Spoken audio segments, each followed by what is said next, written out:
Hello, hello. Hello, hello. I just saw that there is another space going on with like 30,000 people talking about FTX again. Ah, just our luck. I thought we will be alone here, but I see that a couple other people joined, which is good. Oh man, that was a crazy week.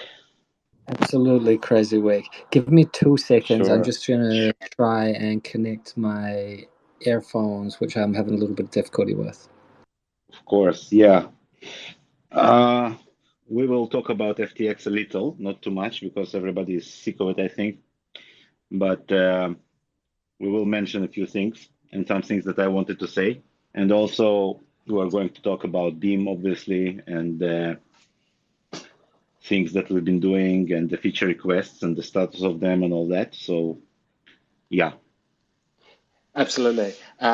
Like a crazy, one of the craziest weeks in crypto I've had the pleasure of experiencing. Not sure it's too pleasurable, but no, yeah. I had like this kind of mixture of feelings between feeling really sorry for like people, for like, people who just got screwed. And like, I'll really try to try to swear as little as possible, even though it's complicated under the circumstances. Absolutely. We had a call earlier today, and I was very swearful, but I think I got it out of my system. Yeah, so everybody obviously followed the story, so we're not go over the what happened.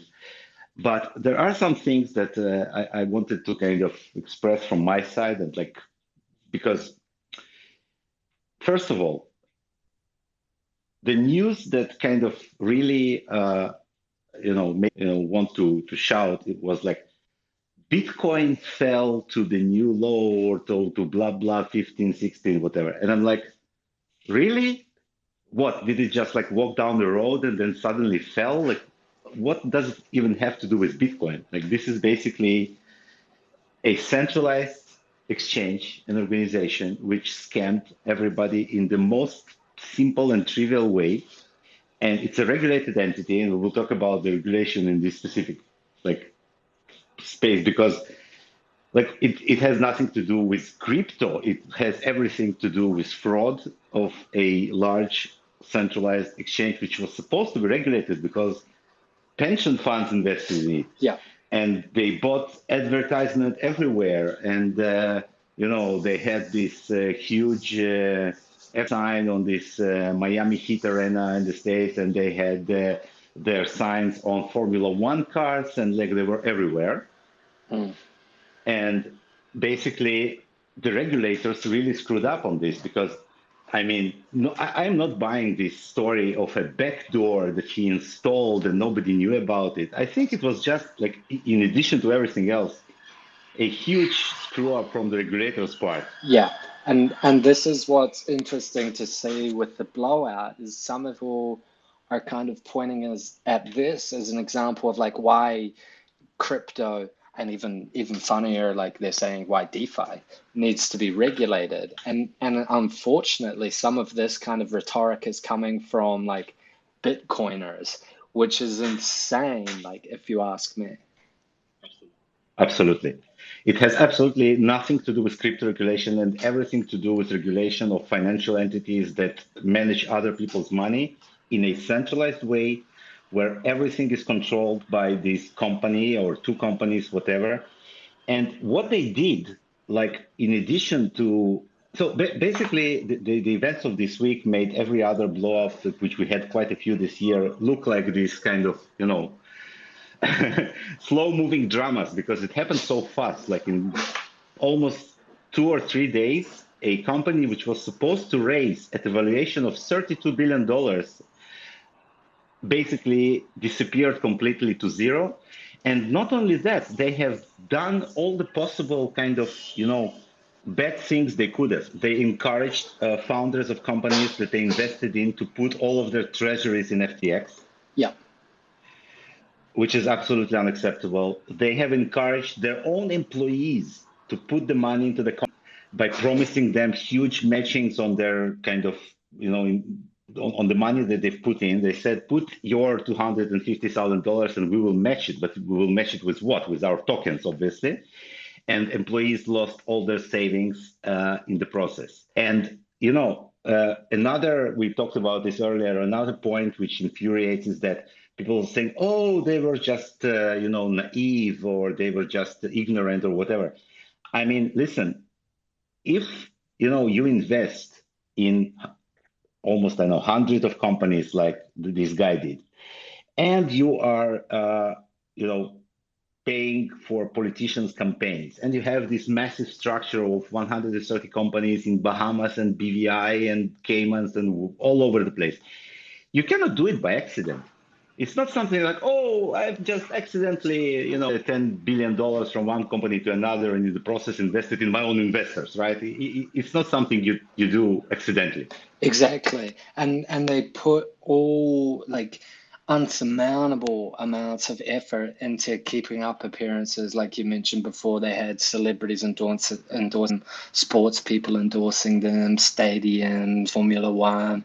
Rascal in the chat just mentioned that they're the T20 cricket sponsors as well. Not a case of like naiveness and trying to do the No, best that they can, which is also a really like dark kind of aspect of it, I think, is that they were always pushing this like how to call it uh, the altruist thing, like effective oh altruism, like yeah, yeah, do the yeah. best, So do what you can to make the biggest impact positively uh, on the So world. I have this thing, and it's like from my childhood. My parents were very, fond of authoritative figures and authorities in general. So obviously I was against it. So I have always disliked this kind of practice of taking people and making an idol out of them, putting them on cover of magazines and publishing like articles like, oh, we had an investment meeting. There was this story about an article that Sequoia Capital, their website, how they met this amazing person and he was so perfect and they were so happy they invested in him. And like, come on, listen, okay, you may like him, it's okay, but don't you go and make this, idolized, figure, romantic figure out of him, a modern Robin Hood, and how great he is. Just evaluate everything this person does objectively, try to understand. Like, I cannot believe, seriously, that experienced investors hear a pitch like, uh, great profits and zero risk and don't think like, wait a minute, that's not possible. You cannot have great profits with zero risk. It's just not how this world works. Yeah, exactly. I mean, you can not even have like small profits with zero risk.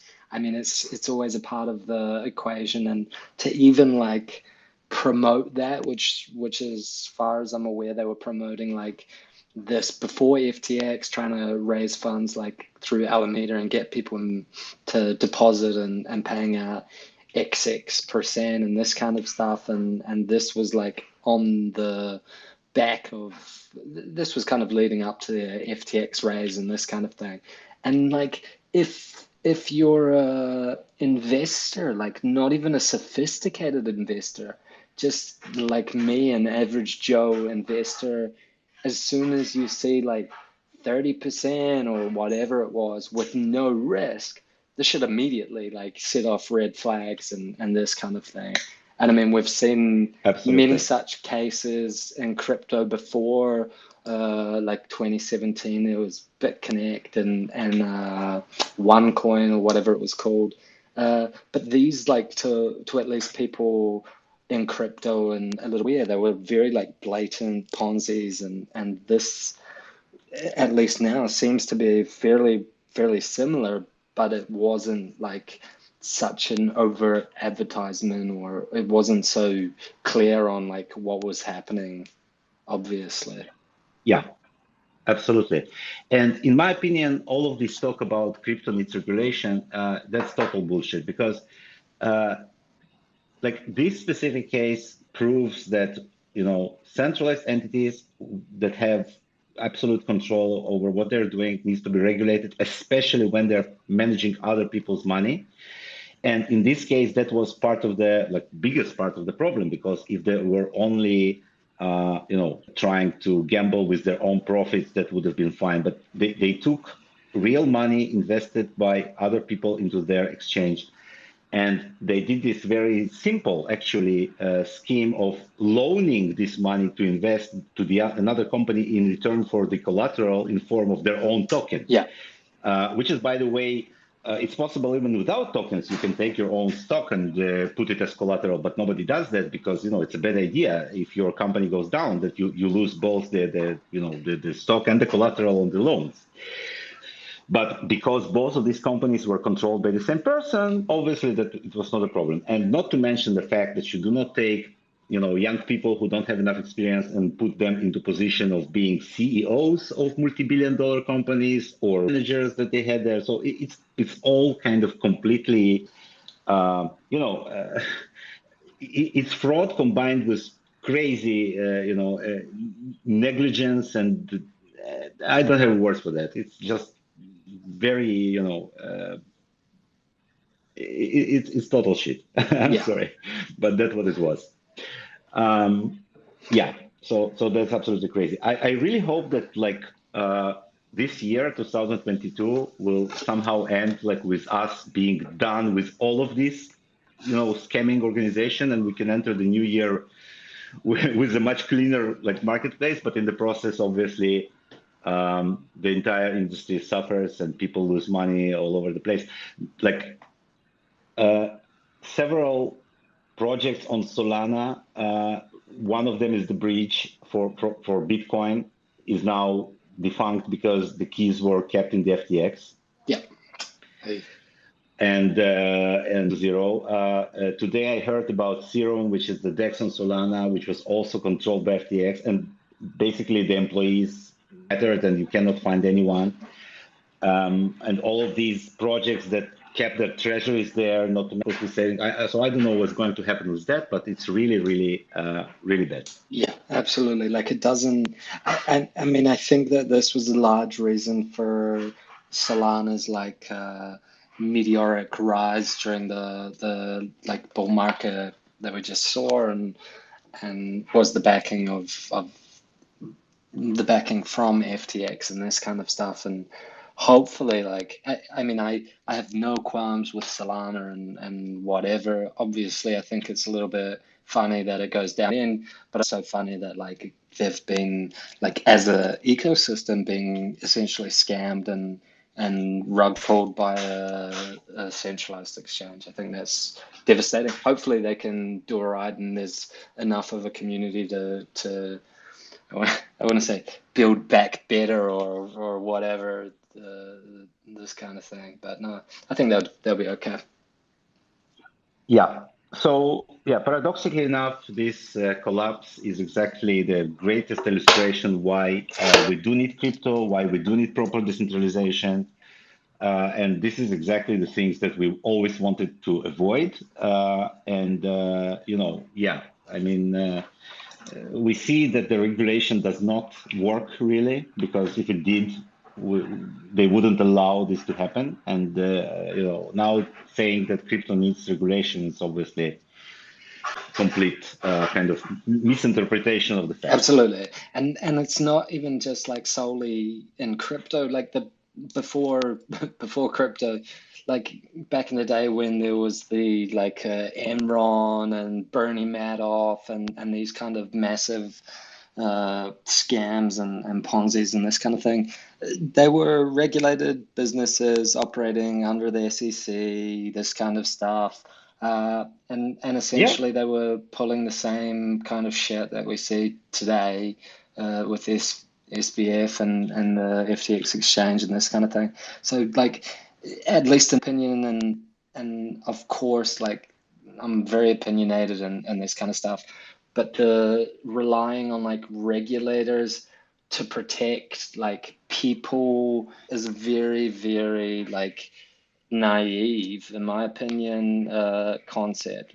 They for sure protect big corporations and protect very wealthy people, but I don't think that crypto should be relying on them to help the industry in positive ways.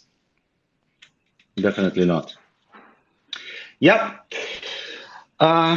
Okay, so yeah, I really don't want to spend too much time because this story was already too much this week. I think everybody who is near any social media today hardly avoid it. Um, so what I suggest we do, let's move to Beam. Let's talk about Beam for a Let's do while. it.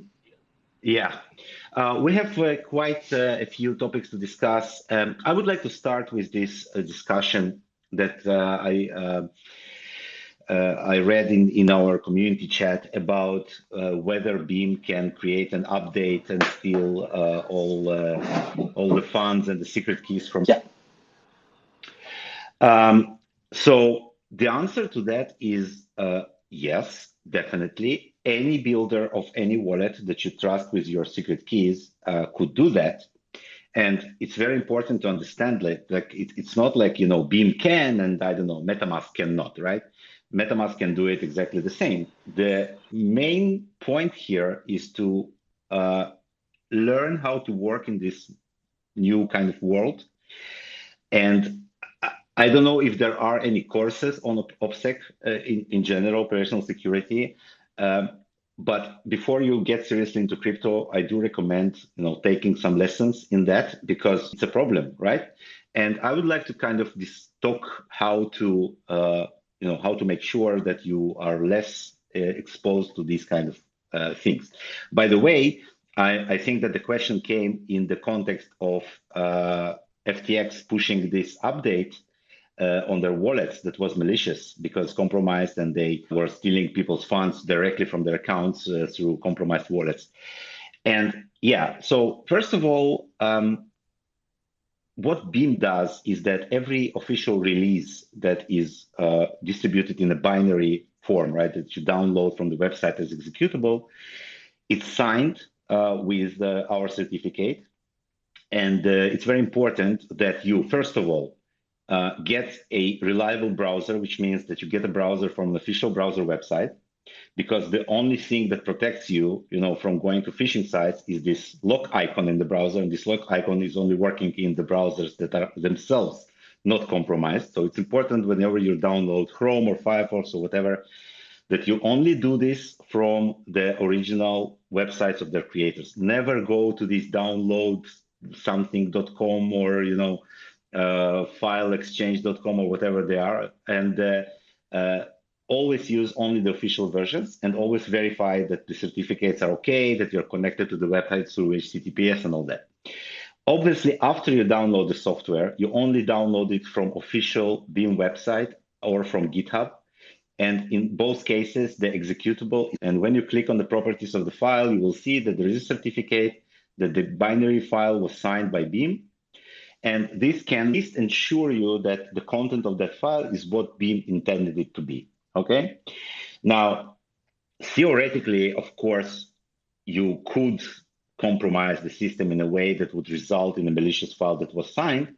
And if you are like at this level of paranoia, or if you are really managing large amounts of coins, then you can always build everything from source. That's why all of the projects that are trying to be kind of open and show that like all the source code is available, you can always create your own build by yourself. And this is, by the way, what the miners are doing. This is what the exchanges are doing in many cases, because they don't want to rely on anyone else building it for them. And the source files obviously are open and can be reviewed by everyone.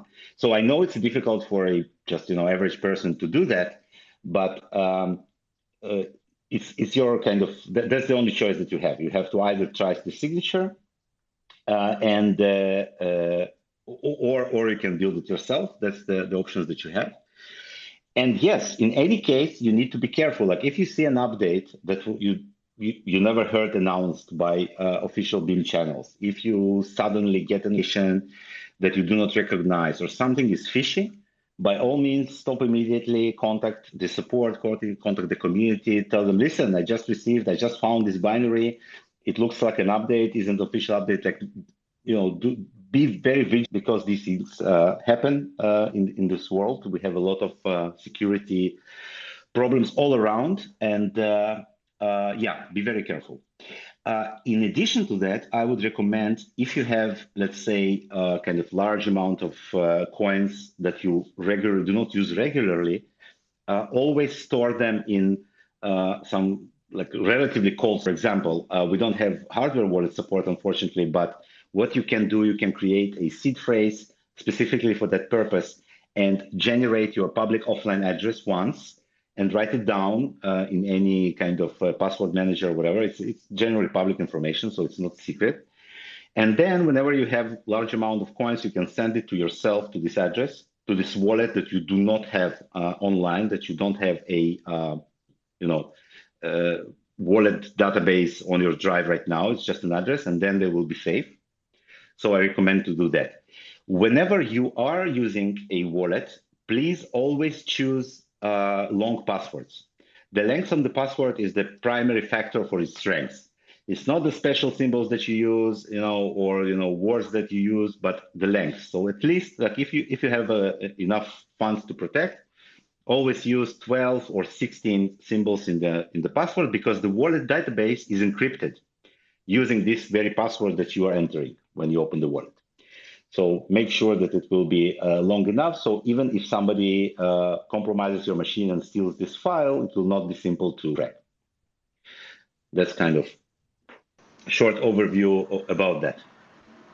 And one thing, or actually a couple of things I want to uh, kind of bring attention to in this regard is firstly, like, none of the updates are pushed to the wallets. So like Yeah, you are the decider of when to upgrade your wallet from the current version you're running to the next one that's published.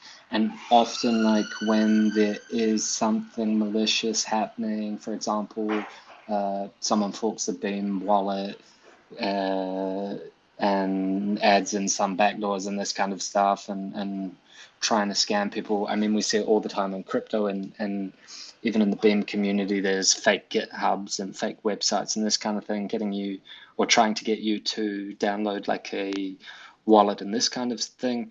Often they use like an emergency or try and push this need to do it really fast, and kind of scare you psychologically into making a rash decision and this kind of thing. I want to kind of emphasize the importance of like taking your time. Sorry, windows, it's a bit cold outside. Uh, and I think this is really important. Like, point is that there's no need to rush and like don't dive into anything. If you're worried or have any second guesses, then your gut instinct's probably right, and holding off is always like a smarter option than diving into something you're not fully aware of. absolutely. Totally. This is why we've never implemented this kind of, automatic update function that is present in regular software, because the last thing you want to have is somebody compromising that mechanism and just pushing updates to unsuspecting users. Yeah, totally. Only when you see the announcement, you go to the official website, verify all the details, and then you will be safer. Okay, the second thing that I would like to talk about, which also came up, is that we now have a forum topic, which is called List of Beam Community Projects. And if you are running a project on Beam, you are very welcome to add your information to this post. We will also tweet about this. And right now we have a couple of projects already there. Beambots is a great example of how to do this, you know, properly or like perfectly. It's an amazing project, and the description has exactly all of the information that you should put there, including the white paper if you have it, the website if you have it, obviously. And the most important information is information about your project's token. And this information must include the asset ID because this is the unique identifier for your token. I will explain because this part is different from what you are used to in Ethereum or other projects. In Ethereum, you have an address of the smart contract usually to distinguish between different tokens. And in Ethereum, because most people are using MetaMask or centralized kind of front ends, the wallet or the front end takes care of which contracts are included by default and are kind of official, because anyone can create a token with any name, both also in Ethereum, but it really matters which contract ID you put there. In Beam, it's simpler because there is no contract ID for confidential asset. Instead, there is just a numerical ID, which is a simple number. Right now we have like, I don't know, 27. I didn't check. But your asset ID is this unique identifier. And I've just deployed a new update to the asset swap feature where we have put this ID in the prominently in the kind of all of these places that you have the asset name. So this ID is the unique identifier that everybody should be looking for, right? So for example, in Beambot's case, the asset ID is number 3, and this is the one that is the real Beambot's token. So if anyone will create another token with the same name, it will have a different ID. So it's important. And obviously, a total supply is also an important number. And about that, I have another update.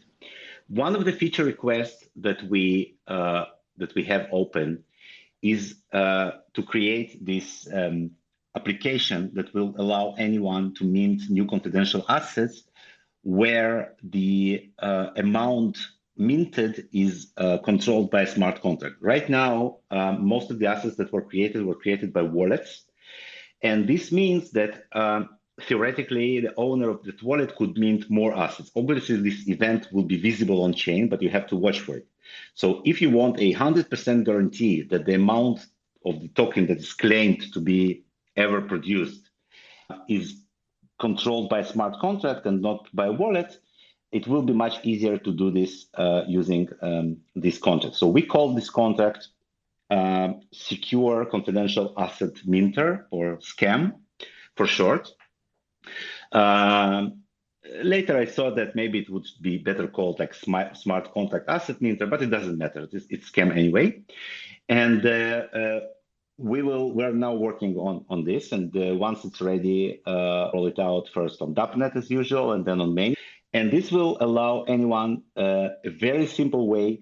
There will be no need to create this command line, run command line wallet, and provide all of the metadata information in command line and all that. Instead, we'll have a simple dApp in our dApp store that will just create any asset that you want with the amount that you specify, and it will control that this will be the maximum amount of this asset minted. It will also provide an easier way to list all the assets in the contract. So I think it will be a great convenience feature. And this has been something that many people have been asking, and there's been a lot of discussion around with regards to the kind of capped supply and this kind of thing. I have a follow-up question from a proposal in the Beam forum that is under the feature requests and says programmable money, and it says ERC20 like tokens. And this is from a user called Beam Assets, and they're asking about how we can go towards a more kind of programmable, confidential asset. And I guess off the top of my head, or at least like programmable, like you just mentioned, in capping the supply and this kind of thing, it's owned by a contract that can mint it, and that's all it can mint to. And I guess there's other things that I've seen here and there on Ethereum in terms of like more programmable money, as the name suggests. And would it be possible to kind of be doing similar on Beam? So this is a great topic, and it's also an interesting one, and I'll tell you why. Because in some way, it brings me back like 2 years ago, before we had smart contracts on Beam. we were talking about this idea called scriptless script. Maybe you remember it, but back in the day. And the idea was that instead of doing smart contracts, we would actually create these conditions. A little bit similar like what we have in Bitcoin, but um, kind of more on the protocol level, um, all kinds of different like mini smart contracts. We didn't do it. Eventually, we went to create a kind of full-featured virtual machine with smart contracts. But let me explain why some of the things are possible today in this kind of ERC20 manner, and they're not exactly possible or not simple to in confidential assets. So the way ERC20 works is just a smart contract, which basically holds a long, long dictionary of address to amount of coins, right? So let's say you have a Gus coin and it's an ERC20 contract. So I own, I don't know, 100 Gus coins. So there is an entry that says, this is my address, and you have like 100 coins, somebody else has 1,000 or whatever. And when I am sending you some Gus coin, what I'm actually doing, I'm just telling the contract to update this long dictionary and say, okay, let's say I'm sending you 10 coins, so now I have 90 and you have 10. So please take my entry, remove 10 coins from it, update it to 90, and then update your address to 10. That's how the transfer works. And obviously, if it works this way, you can add additional conditions. Like, for example, somebody else can verify this transfer. Somebody else needs to co-sign, like add additional signature. Or basically other logic that you want to implement is possible in this ERC20. And now, yeah. Yeah, that makes sense. Okay, so the problem with that approach is since values are not private in our smart contracts today, then basically you are giving up on the privacy of amounts, right? The identities are still protected, but the amounts will be visible, which is maybe applications. Now, Yep. confidential assets on the other side, they are exactly as private as Beam itself because they're implemented as basically a new kind of commitment with the just different news as a generator point, right? And this is not possible to how these assets are sent. Like, for example, if I want to send you confidential asset, it doesn't go through any smart contract. It just does it directly on the level 1 of the blockchain. Yeah, and this is what we mean when we've talked about confidential assets being like first-class citizens on the Beam blockchain, which is quite different to ERC20s on Absolutely. Absolutely. So what Beam Assets is saying here in this proposal, he says, listen, it's great that you have Beam Assets as confidential assets as first-class citizens, but in some cases it would be beneficial to have ERC20 style contracts and then implement additional conditions there, like or do additional logic. So I totally agree with this position. And it's very simple to implement. We will do it, like we'll implement the smart contract. Now, let me explain in what's the most, what's the kind of main difficulty here. And it will also bring us to another another quest that we had. So the problem is always integration with the wallet. Today, we have two separate kind of modules inside the wallet. The first module is your confidential assets, right? Basically, you see it on the main screen, you see all the transaction history, and it's very simple to take any confidential asset and to add it to the wallet. And we'll also talk about that. But the idea is that all of them are basically similar, right? They're all the same except for this differentiating factor that is different between them. Yeah. But in terms of how you work with your send and receive dialogue, in terms of how it works with your addresses, with the SBBS addresses or Lilantos addresses, they all work in exactly the same manner. If we now add a new type of or new class of assets, which are basically ERC20 style assets, then it will be possible, obviously, to transact with them through the decentralized application. But in order to integrate them into the wallet on the same level as we have today in the confidential assets, that would require a lot of work. And the reason it would require a lot of work because all of the dApps explicitly and for a good reason, do not have access to your balance. They do not have access to your wallet information.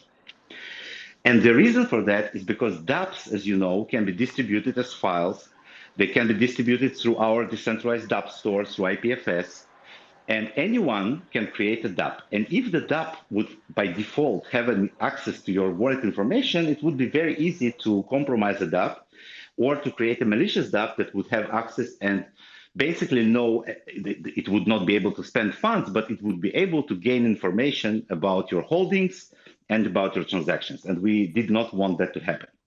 So that's why we have created this separation between the dApp part and the wallet part. If you ever ask yourself why inside the dApp you need to click on this floating thing at the bottom that shows you, it's because these two screens are completely separate. The dApp screen is just an HTML window that shows you the contents of the dApp. This floating thing at the bottom that shows you the balance, it belongs to the wallet. And there is like a kind of a barrier between them, so the dApp cannot see this information. Okay, yeah, and this is something that was brought up with Nephrite. I think myself even kind of commented on it. When you're interacting with the dApp doesn't know your balances and thus doesn't like show you your balance in the dApp screen itself. Exactly. Now, we had this discussion a while ago about creating this, just like on your phone, when you're installing a new application, it asks you to gain access to your address book and your camera and your photos, right? Yeah. Now, I don't really like this approach because what it means is that most people just don't read anything and just like click OK. For sure. It's like the GDPR thing they have in Europe, I think it is, or something. And it's like, do you mind cookies? And it's like, okay, like just get out of my way kind of thing. Exactly. I will delete them a second later with another plugin that I have specifically for that. Right. Yeah. But but the point is that it's not really working. It just makes people, like, okay, I want this application and I have to approve this. Otherwise, I will not get it. So I will approve it. And in our case, when we're talking about money, and especially when we're talking about privacy, that's it, right? You can only lose privacy once. Exactly. Yeah. This would be a bad like precedence to set, I think. Yeah, exactly. So, you click it and that's it. Your data is uploaded somewhere, you don't know where, and like even if you remove the application a second after that, like that's gone. So we didn't want to go to this kind of complicated permissions levels. Oh, wait a second, should I give it access only to balance? Now, there were a lot of suggestions. And by the way, there are interesting suggestions that probably we should like at some point discuss. For example, what if the dApp only gets access to the coins that were created by that dApp? But then we'll get onto all of these complications, like what if this dApp works with 2 coins and tomorrow somebody wants to create a dApp that works with Nifree on one side and Bonds on the other side? Should it gain access to both? Should it gain access to one? So for now, we have kept this separation. But getting back to the original topic, that's what makes it a little bit more complicated to transact with these assets. So we will do it. We will create a contract. We will create a small dApp that will illustrate how this concept can work. But expect this to be integrated immediately at the wallet level because, as I explained, that's quite an issue. Absolutely, and it makes like you've described it very well, and it makes a lot of sense as to like the nuance that comes with adding such assets, because they would need to be unlike confidential assets, they need to be more on the contract side. Absolutely. And the other post that I wanted to discuss, which also appears in the feature request, and I really would like to hear more opinions about it. It's called Mobile Wallet. Gus, if you could mute because you have a lot of background noise. Yeah, sorry. Ah, okay. So it's called Mobile Wallet Separate Out Payment Functions from the DeFi Functions. And it's quite a long post. I will not read the entirety, but please do. Please go find it and read about it. And the point of this feature request is that, listen, we have a lot of stuff now, right? We started as this really simple, really usable application. You could send funds, you could receive funds. And now we have all of these different NFTs and stuff and governance and this and that. And it really makes this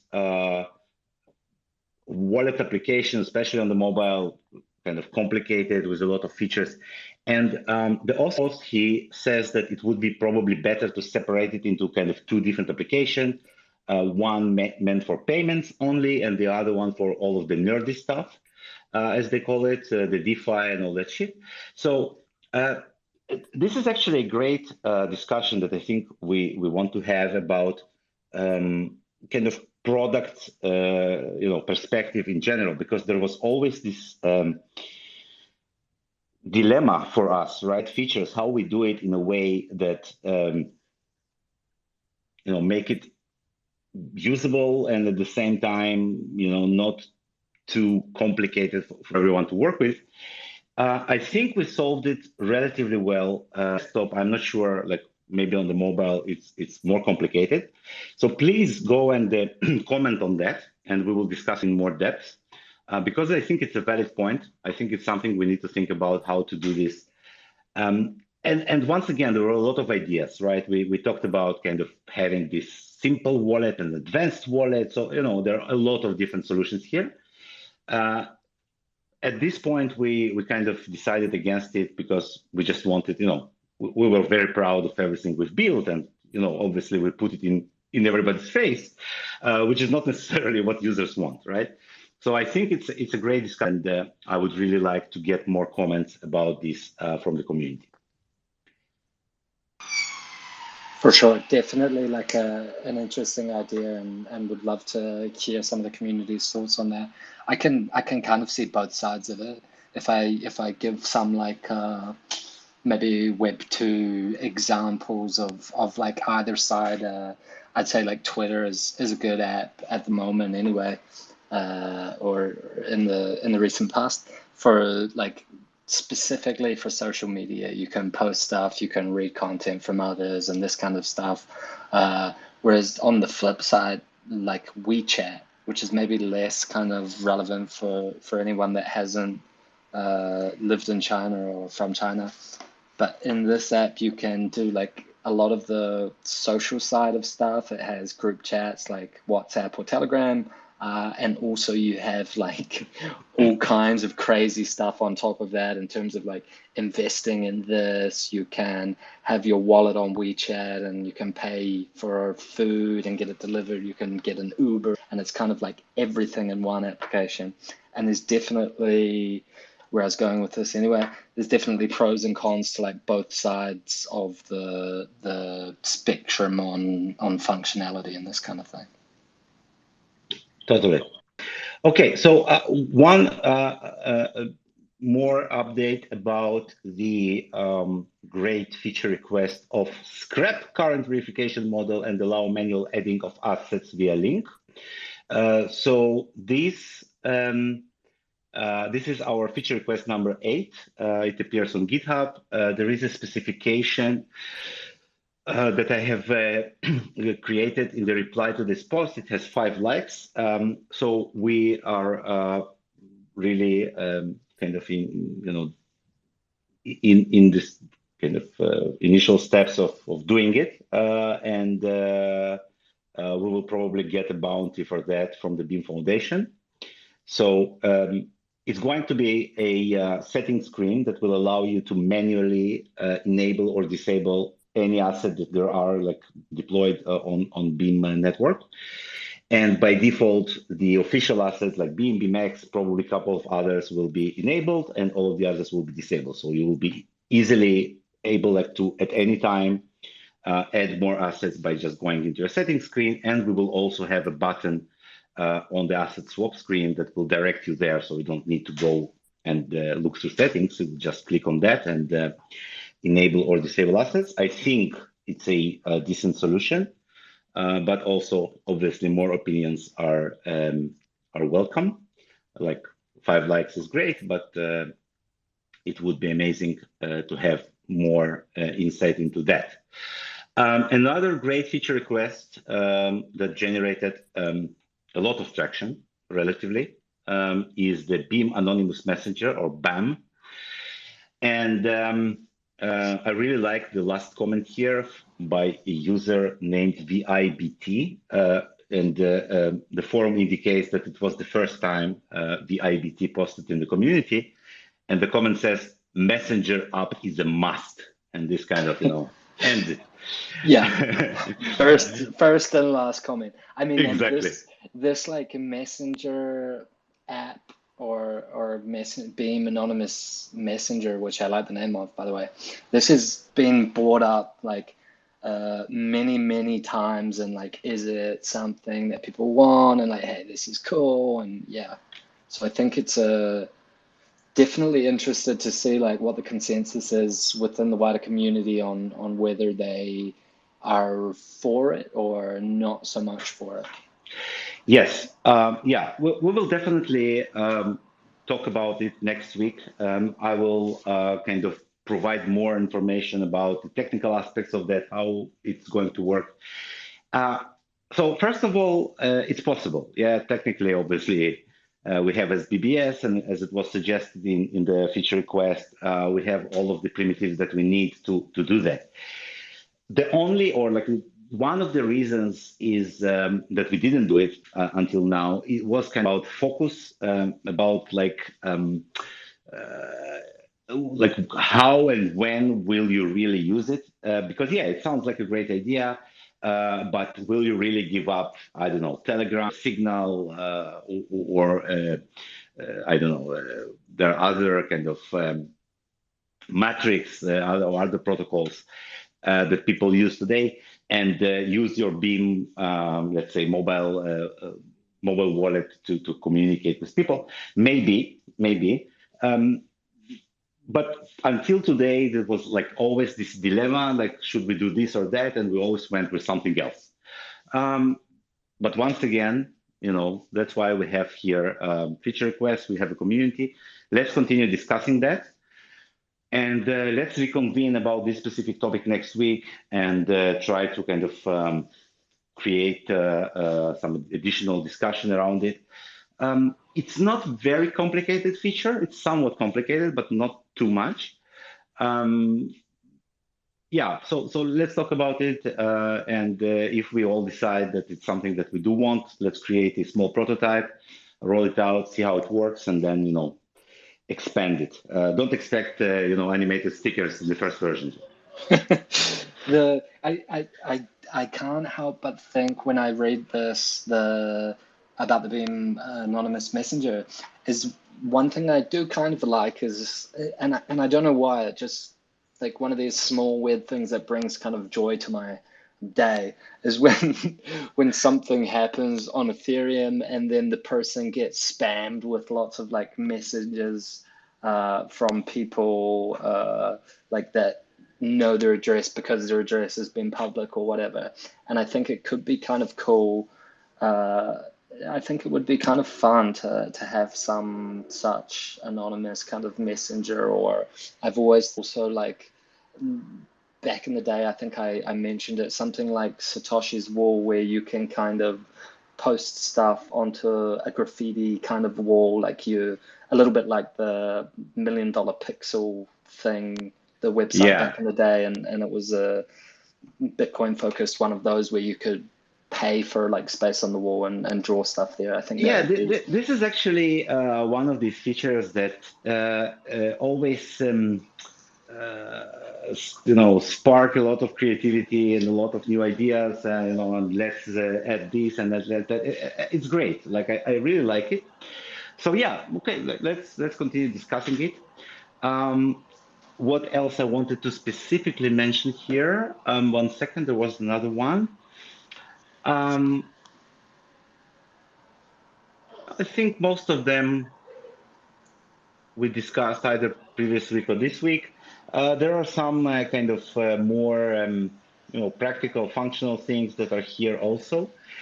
What we're going to do, first of all, activity has been great, right? I'm really impressed by both the quantity and the quality of the suggestions. And we have, as you know, we have already started implementing many of them, and we have rolled out one of them, which is very good.